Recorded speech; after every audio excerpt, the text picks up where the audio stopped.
ఏమన్నా డబ్బాకి కాదు ప్రార్థన చేసేది. డబ్బాకి ఏముంది అందులో? రోగి అయి ఉన్నోడి దగ్గరికి వెళ్ళి, అందుకే జోబులో క్యారీ చేస్తారు. నేను ఒకళ్ళిద్దరిని చూశాను సేవకుల్ని, వాళ్ళు జోబులో క్యారీ చేస్తారు వాళ్ళ డబ్బానాలు. ఎవరన్నా గబుక్కున ఎదురు పడితే వెంటనే బయటికి తీసి నూనె రాసి ప్రార్థన చేస్తారు. అది చేయాలి కానీ డబ్బాలకు ప్రార్థన చేసేది, బాటిల్కి ప్రార్థన చేసేది, కౌంటర్ దగ్గర ఇదైపోయినాయి అంట. మీకు తెలుసో లేదో, వీటి మీద ఒక డాక్యుమెంటరీ తీసి, ఒక మూవీ లాంటిది తీసి ఇచ్చేస్తే ఇప్పుడు తిరుగుతుంది యూట్యూబ్లో. అది వాస్తవమే. అది వాళ్ళు తీయడానికి కూడా కారణం ఎందుకు ఉంది? లేకపోలేదు, మన వాళ్ళు చేశారు కాబట్టి వాళ్ళు దాన్ని తీశారు. తప్పే ఉంది? చేస్తున్నారు, చేశారు కాదు, చేస్తున్నారు స్టిల్. కాబట్టి స్వలాభాన్ని ఆ పర్టికులర్ సంఘానికి వెళ్ళేటువంటి వాళ్ళ ఏమంటారు మెంబర్షిప్ కార్డు తీసుకెళ్లి పలానా మాల్లో చూపిస్తే అక్కడ డిస్కౌంట్ వస్తుంది. కాబట్టి వీడు ఎక్కడికి వెళ్తాడు? మన ఇండియన్స్ ఉండే మెంటాలిటీ కదా, ఏదన్నా తక్కువ అవుతుందంటే వెళ్ళిపోతాం అక్కడికి. కానీ వాస్తవం ఏంటి? అక్కడ చేసే పర్చేసింగ్కి వెనక్కి కమిషన్ వస్తుంది. ప్రతీది కూడా దేవుని బిడ్డల్ని అడ్డు పెట్టుకొని వ్యాపారము, దానికి ఏం లేబుల్ వేస్తున్నారు? దేవుడు అని స్టిక్కర్ వేయకపోతే మనం వినం కదా. మరి చాలా చాలా డేంజర్ అండి, చాలా డేంజర్. కాబట్టి ఇక్కడ వీళ్ళిద్దరూ కూడా, ఈ సైన్యాధిపతులు ఇద్దరూ కూడా, వాళ్ళు అనుకున్నారు అందులో వాళ్ళ సొంత లాభమే ఉంది, అందులో దేవుని ప్రయోజనం ఏమీ లేదు. దావీదుకి ప్రయోజనం కూడా అంతకన్నా ఏం లేదు. పోనీ దావీదుకి ఏమన్నా ప్రయోజనమా ఇతన్ని చంపేయడం వల్ల? దేవునికి ఏమన్నా ప్రయోజనమా? ఎవ్వరికీ ఏ ప్రయోజనం లేదు. ఇందులో ప్రయోజనం పొందేది ఎవరన్నా ఉంటే ఒకవేళ అది వీళ్ళే, దావీదు ఒకవేళ వీళ్ళని అంగీకరిస్తే. కాబట్టి ఆ ఉద్దేశంతో ఏం చేశారు వీళ్ళు?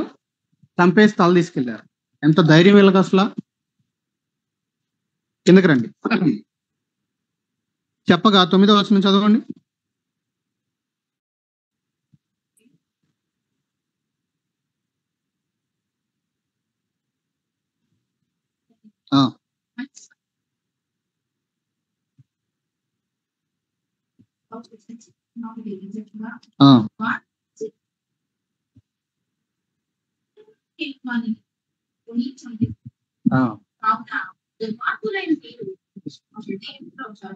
చూడండి, ఆగండి ఒకసారి. ఇది మొదటి అధ్యాయంలో జరిగిన విషయం. ఒకడు వచ్చాడంట, వాడు అమాలేకీయుడు. వాడంటే పోనీ బయటోడు పాపం, అవునా? వీళ్ళేమో సొంత వాళ్ళే, వీళ్ళేమో బెన్యామీలు. సో ఒక అమాలేకీయుడు వచ్చి సౌలు రాజు చచ్చిపోయాడు అని ఒక వర్తమానం చెప్పగానే వాడేమనుకున్నాడు? ఇంతకీ నేను దావీదుకి చాలా మంచి గుడ్ న్యూస్ చెప్తున్నాను, వింటున్నారా? చాలా మంచి గుడ్ న్యూస్ చెప్తున్నాను, దావీదు నాకు ఇప్పుడు చేతికి తీసేస్తాడో, మెడకున్నది తీసి ఇసిరేస్తాడో, బంగారం నాకు ఇసిరేస్తాడు, గబుక్కున్న నాకు మంచి బహుమానం ఇస్తాడు అని ఫీల్ అయిపోయాడు అని ఒకడు వచ్చాడు నా దగ్గరికి, మంచి వర్తమానం తెచ్చాను అనుకుని. ఏమయ్యాడు వాడు? నా చేతిలో చచ్చిపోయాడు. ఇప్పుడు అదే పని ఇప్పుడు 4వ అధ్యాయంలో మీరిద్దరూ చేస్తున్నారు. మీరు మంచి వర్తమానం తెచ్చాను అనుకుంటున్నారా? మంచి వర్తమానం ఎప్పుడవుతుంది దావీదికి? అది జాగ్రత్తగా ఆలోచించండి. దావీదికి అతను చనిపోవటము మంచి వర్తమానం ఎప్పుడవుతుంది? వెరీ గుడ్, ఆయన అది కోరుకున్నట్లయితే. ఇంకా ఇంకా సీటు కావాలనుకుంటే ఓకే. ఇంకా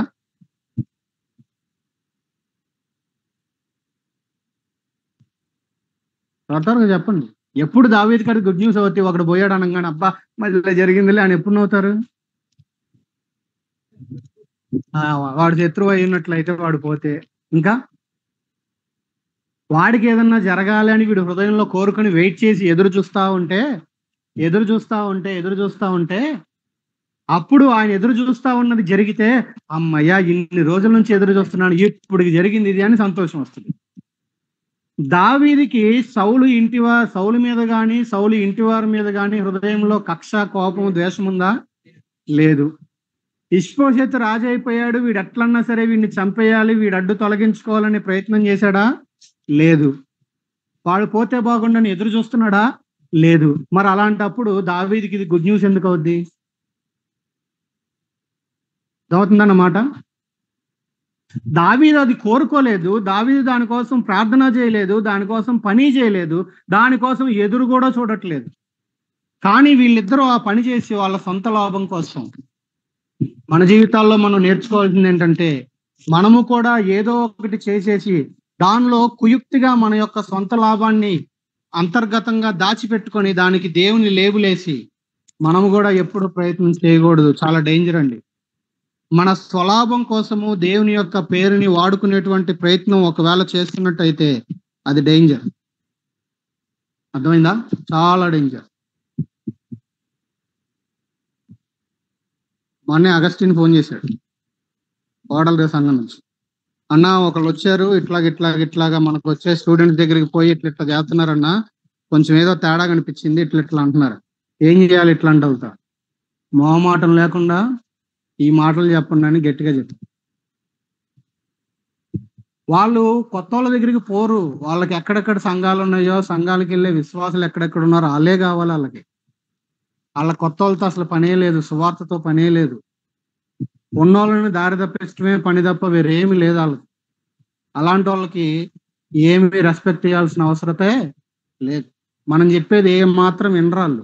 వాళ్ళు ఆల్రెడీ వాళ్ళు చెప్పాలనుకున్న ప్రీఆక్యుపైడ్ మైండ్తో వస్తారు, దాన్ని కక్కేసి వెళ్ళిపోతారు అంతే. విజయవాడలో ఒకసారి మా ఇంట్లోకి ఎవరో ఒక ఇద్దరు ముగ్గురు వచ్చారు, గుర్తులేదు, ఇంట్లోకి చెప్పులు వేసుకుని వచ్చారు. సర్లే వచ్చారని వెలిచి ఇలాంటి బ్యాచ్. వాళ్ళు రాగానే వాళ్ళ సోఫాలో కూర్చుంటే మా అమ్మ కింద కూర్చొని వాళ్ళు చెప్పింది అంటుంది. కొంచెంసేపటికి నేను వచ్చా, ఎవరా అంటే ఈ బ్యాచ్ నాకు అర్థమైంది మాట్లాడగానే కొంచెంసేపటి. ఎంతకాడికి సరే వాళ్ళు చెప్పేది చెప్పని, తర్వాత నేను జవాబు ఇద్దామని వాళ్ళు చెప్పేదంతా నేను తీరిగ్గా విన్నా. ఇప్పుడు నేను మాట్లాడడానికి ట్రై చేస్తే మాట్లాడినట్లా. మా మేడం పక్కన కొంచెంసేపు నుంచి చూసింది అసలు మా ఇంటికి వచ్చి మా ఆయన్ని దబాయిస్తారంటే నియమ తగులుకుంది. నా ఇంటెన్షన్ అంటే వాళ్ళు ఎప్పుడూ కూడా ఇట్లాంటి వాళ్ళు కక్కాలనుకున్నది కక్కుతారు తప్ప, వాళ్ళు చెప్పాలనుకున్నది చెప్తారు తప్ప, మనం చెప్పేటువంటి చెప్తే వాళ్ళని కరెక్ట్ చేసేటువంటి దాన్ని వాళ్ళు తీసుకునేటువంటి మైండే ఉండదు. వాళ్ళు కంప్లీట్ గా దురాత్మ చేత నడిపించబడే వాళ్ళు కాబట్టి. అర్థమవుతుందా? సో ఎప్పుడు కూడా వన్ ఆఫ్ ది డేంజరస్. ఇష్బోషెత్ దగ్గర 3 విషయాలు చూసాము.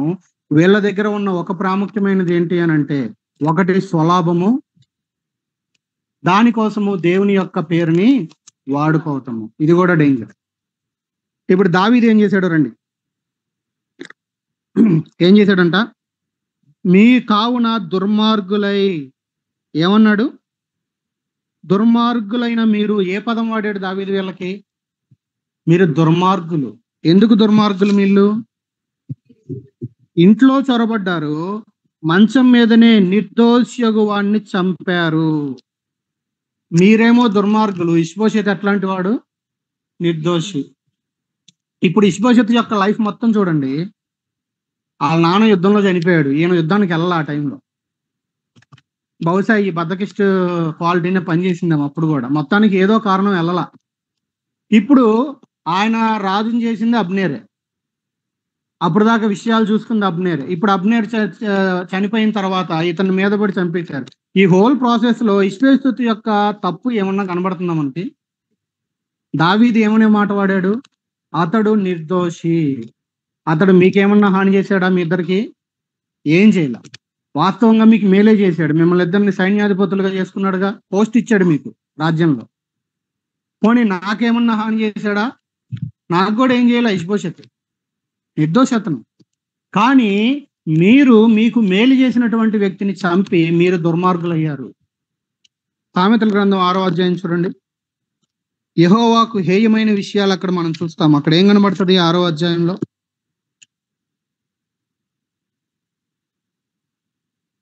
17వ వచనం.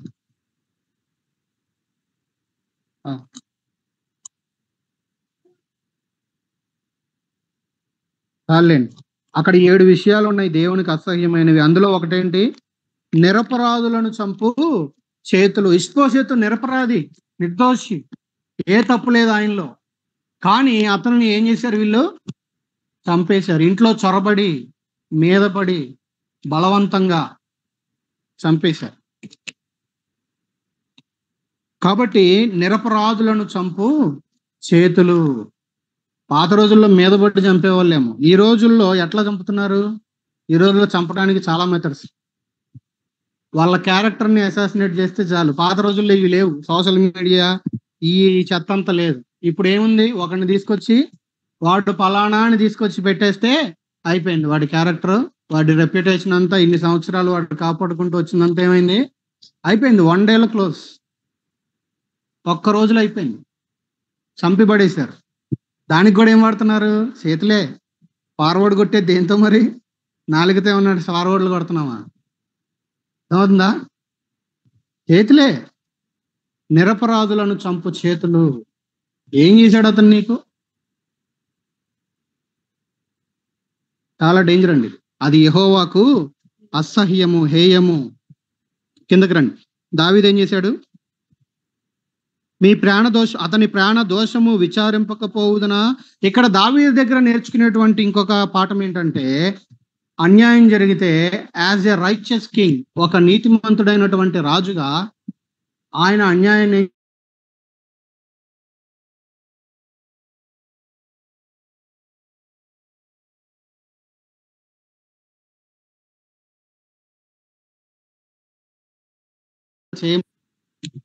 రాజు ప్లేస్ లో ఉన్నప్పుడు రాజు రాజే. అర్థమవుతుందండి? అన్యాయం జరిగినప్పుడు దాన్ని డీల్ చేయవలసిన విధంగానే డీల్ చేశాడు. కాబట్టి ఏం చేశాడు? లోకములో ఉండకుండా నేను మిమ్మును తీసివేయక మానుదునా. 12వ వచనం చదవండి, చివరి వచనం. గట్టిగా చదవండి. సరే చదవండి.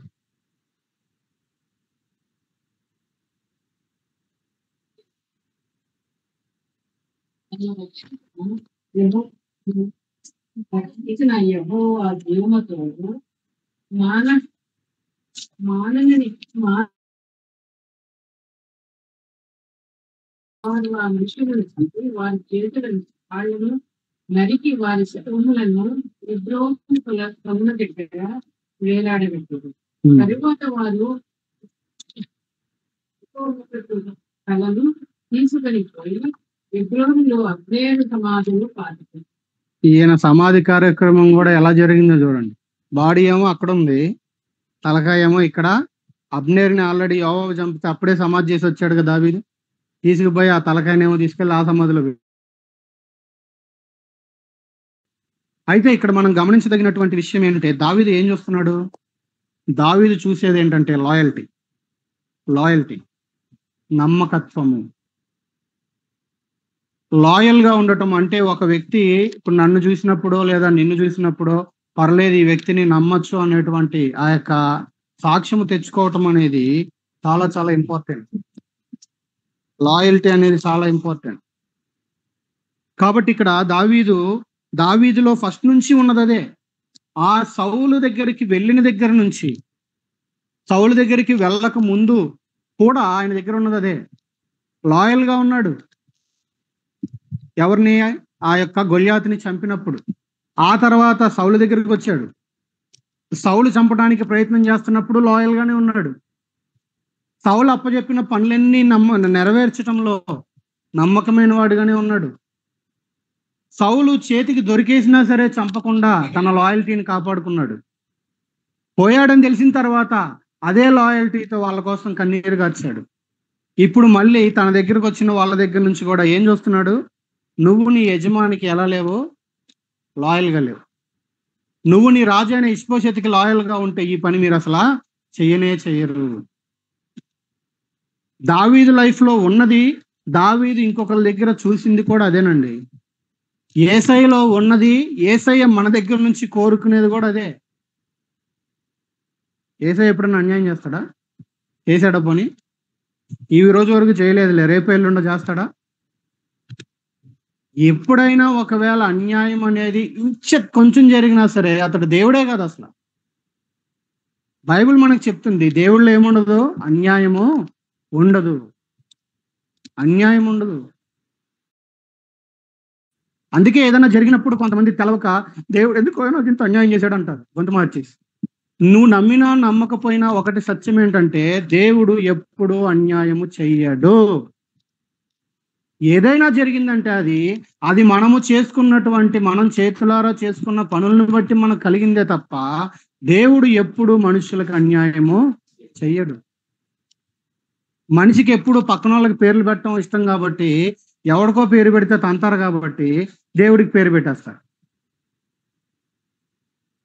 వీటిని వీడు విమర్శించుకోవటం ఇష్టం ఉండదు. అయ్యో నేను ఇట్లా చేశాను కాబట్టే కదా నాకు ఇట్లా అయింది అనే దానికన్నా దేవుడి దగ్గరికి వెళ్ళి ఆయన మీద నేరం పడేస్తారు. నువ్వే అంతా చేసావు ఇదంతా. దేవుడు ఎప్పుడు కూడా అన్యాయము చెయ్యడు. బైబిల్ దేవుడు ఎప్పుడు చేయడు. ఉన్న దేవుడు ఎప్పుడు చేయడు. సరే, కాబట్టి దావీదు ఏదైతే తన జీవితకాలం అంతా కలిగి ఉన్నాడో, కాపాడుకున్నాడో లాయల్టీని, దాన్ని మరలా దావీదు ఏం చేశాడు? వాళ్ళ దగ్గర నుంచి కూడా చూస్తాం. అర్థమైందండి? ఒక మాట చదివి మనం ముగించుకుందాం. ఈ అధ్యాయం అయిపోయింది. 102 లేదా 101 ఒక నిమిషం చెప్తాను. కీర్తనల గ్రంథం 101. కీర్తనల గ్రంథం 101.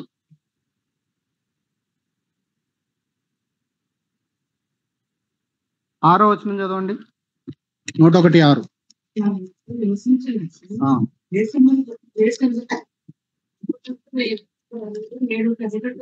అది అబ్బా, ఎంత మంచి మాట చూడండి.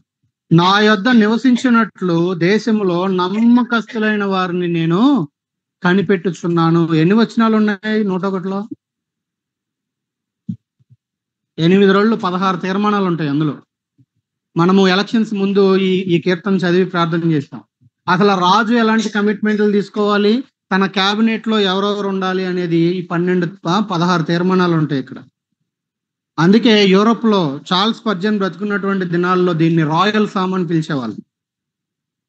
ఇప్పుడు ఎలాగైతే ఒక గవర్నమెంట్ అఫీషియల్ తప్పు చేస్తే వాడికి షోకాజ్ నోటీస్ ఇస్తారో సమాధానం చెప్పు దీని మీదని, ఆ రోజుల్లో ఎవడన్నా తప్పు చేస్తే వాళ్ళకి 101వ కీర్తన పంపించేవాళ్ళంట. ఎందుకు? అర్థమవుతుందా? కాబట్టి దావీదు కూడా కోరుకుంటుంది ఏంటి, తన క్యాబినెట్ లో ఎట్లాంటి వాళ్ళు ఉండాలి? నా యొద్ద నివసించినట్లు నాకు ఎవరు కావాలి? నమ్మకస్తులైన వారి కొరకు నేను దేశంలో కనిపెడుతున్నాను. కాబట్టి ఇక్కడ ఇప్పుడు చదివిన 4వ అధ్యాయంలో కావచ్చు, ఇప్పుడు యేసుప్రభు దగ్గరికి వస్తే యేసుప్రభు కూడా ఆయన మనకి ఎలాగైతే నమ్మకత్వాన్ని కనపరిచారో ఆయన ఎదుట మనం కూడా ఏం చేయాలని ఆయన ఇష్టము, మనము కూడా అదే లాయల్టీని, అదే నమ్మకత్వాన్ని కలిగి ఆయనను వెంబడించాలనేది ఆయన యొక్క ఉద్దేశము, ఆయన యొక్క ఇష్టము. కాబట్టి మన జీవితంలో ఇష్బోషెత్ దగ్గర నుంచి ఇక్కడ కొన్ని పాఠాలు ఉన్నాయి. ఆ 2 సైన్యాధిపతుల దగ్గర నుంచి కొన్ని పాఠాలు ఉన్నాయి. అదే విధముగా దావీదు దగ్గర నుంచి కూడా 2-3 ప్రాముఖ్యమైన పాఠాలు ఈ అధ్యాయంలో మనము నేర్చుకుంటా ఉన్నాం. కాబట్టి ఆయనేమో మనుషుల్ని ఆధారం చేసుకున్నాడు, పోయాడు. వీళ్ళేమో మనుషుల దయని సంపాదించడానికి ప్రయత్నించారు. అవునా కదా? దావీదు దయని సంపాదించుకోవడానికి ప్రయత్నించారు. ఇటు దావీదు దయ పోయింది, దేవుని దయ పోయింది, చివరికి మరణించాల్సిన పరిస్థితి వచ్చింది. అందుకే గలతీ 1:10లో పౌలు అంటాడు, నేను ఇంకనూ మనుషుల దయని సంపాదించుకున్నట్లయితే క్రీస్తు యేసు దాసుడనే కాకయే పోదును. ఇప్పుడు ప్రశ్న ఏంటంటే, మన ప్రయాసం దేనికోసం? మన ఆధారం ఎవరు? అదే సమయంలో మన ప్రయాస అంతా దేనికోసం? మన ఆధారము దేవుడా, మనుషుల? మన ప్రయాస అంతా కూడా దేవుని దయ సంపాదించుకోవడానికా లేదా మనుషుల యొక్క దయను సంపాదించుకోవటానికి? ప్రార్థన చేసుకుందాం.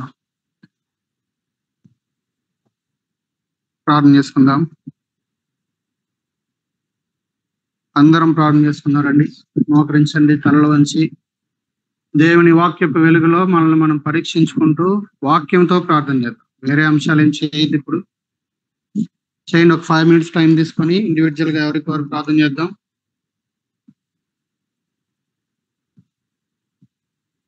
ఇదిగో ఇష్బోషెత్ లాగా ఉన్నామా మనము?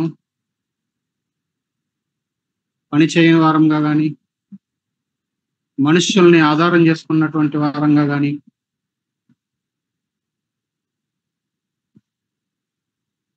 వద్దు. మళ్ళా నేను చెప్పేది వింటా కూర్చోవద్దు, నేను జ్ఞాపకం చేస్తున్నాను అంతే. ప్రార్థన చేయండి.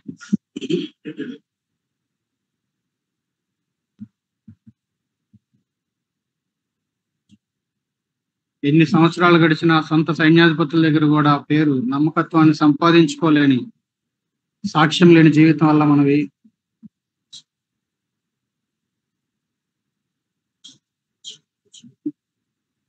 దావీదు అనే మనిషి దయని సంపాదించుకోవడానికి పనిచేస్తున్నారు. స్వలాభానికి దేవుని పేరు చెప్తున్నారు. దేవుని పేరుని మనం సొంత లాభాలకి వాడుకుంటున్నాము. వద్దు ప్రభువా, వద్దు ప్రభు.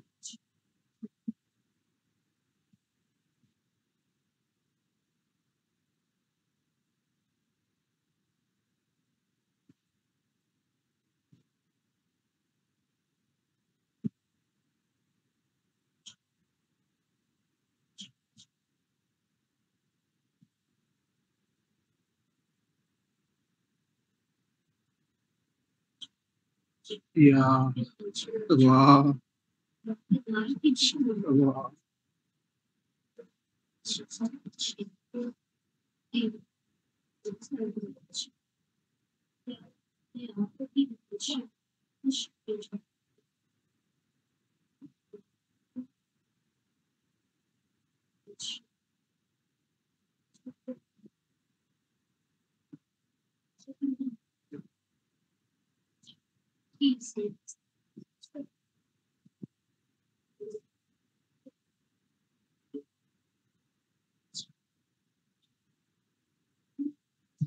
దావీదు యొక్క జీవితాన్ని కూడా గుర్తు చేసుకుందాం.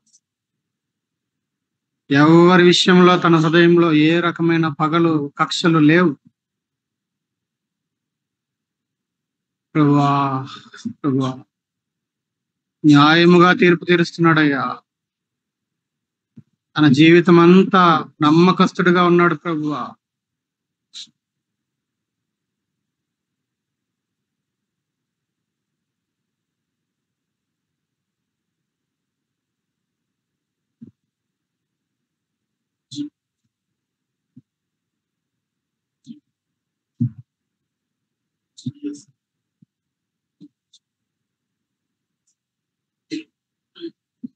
నాయనా, దయ చూపించు, దయ చూపించు.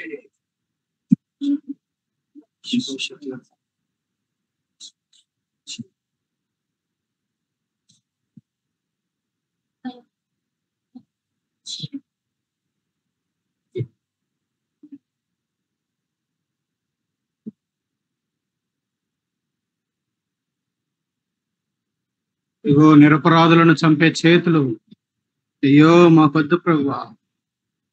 దేవా, దేవా, దయ చూపించు, దయ చూపించు. అయినా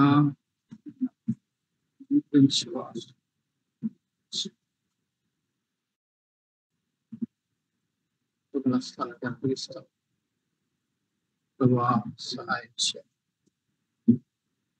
ప్రభువా సహాయం చేయి. ప్రభువా మీరు ఎప్పుడు అన్యాయం చేయరు ప్రభు. నువ్వెప్పుడు అన్యాయం చేసే దేవుడు కాదు మా ప్రభు. మా తప్పులే నేను చేతులారా చేసుకున్నవే ప్రభువా. దేవుని యందు అన్యాయం ఉన్నదని మేము చెప్పలేం ప్రభువా. దేవా, దేవా,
రండి మరి ప్రార్థన చేద్దాం. దయచేసి ఒక్కొక్కరు ప్రార్థన చేయండి. వినిన వాక్యంతో దేవుని వాక్యపు వెలుగులో ప్రార్థన చేద్దాం. అలాగే ప్రార్థన చేసేవారు ఒక్కొక్కరు మీ అవసరాల కొరకు మీరు ప్రార్థన చేయండి. మిగతా వాళ్ళందరూ ఏకీభవిస్తారు. రండి ఒక్కొక్కరు ప్రార్థన చేయండి. స్టార్ట్ చేయండి. ప్రార్థన చేసేవారు క్లుప్తంగా మీ అవసరాల కొరకు వినిన వాక్యంతోనూ ప్రార్థన చేసుకుందాం. చేయండి.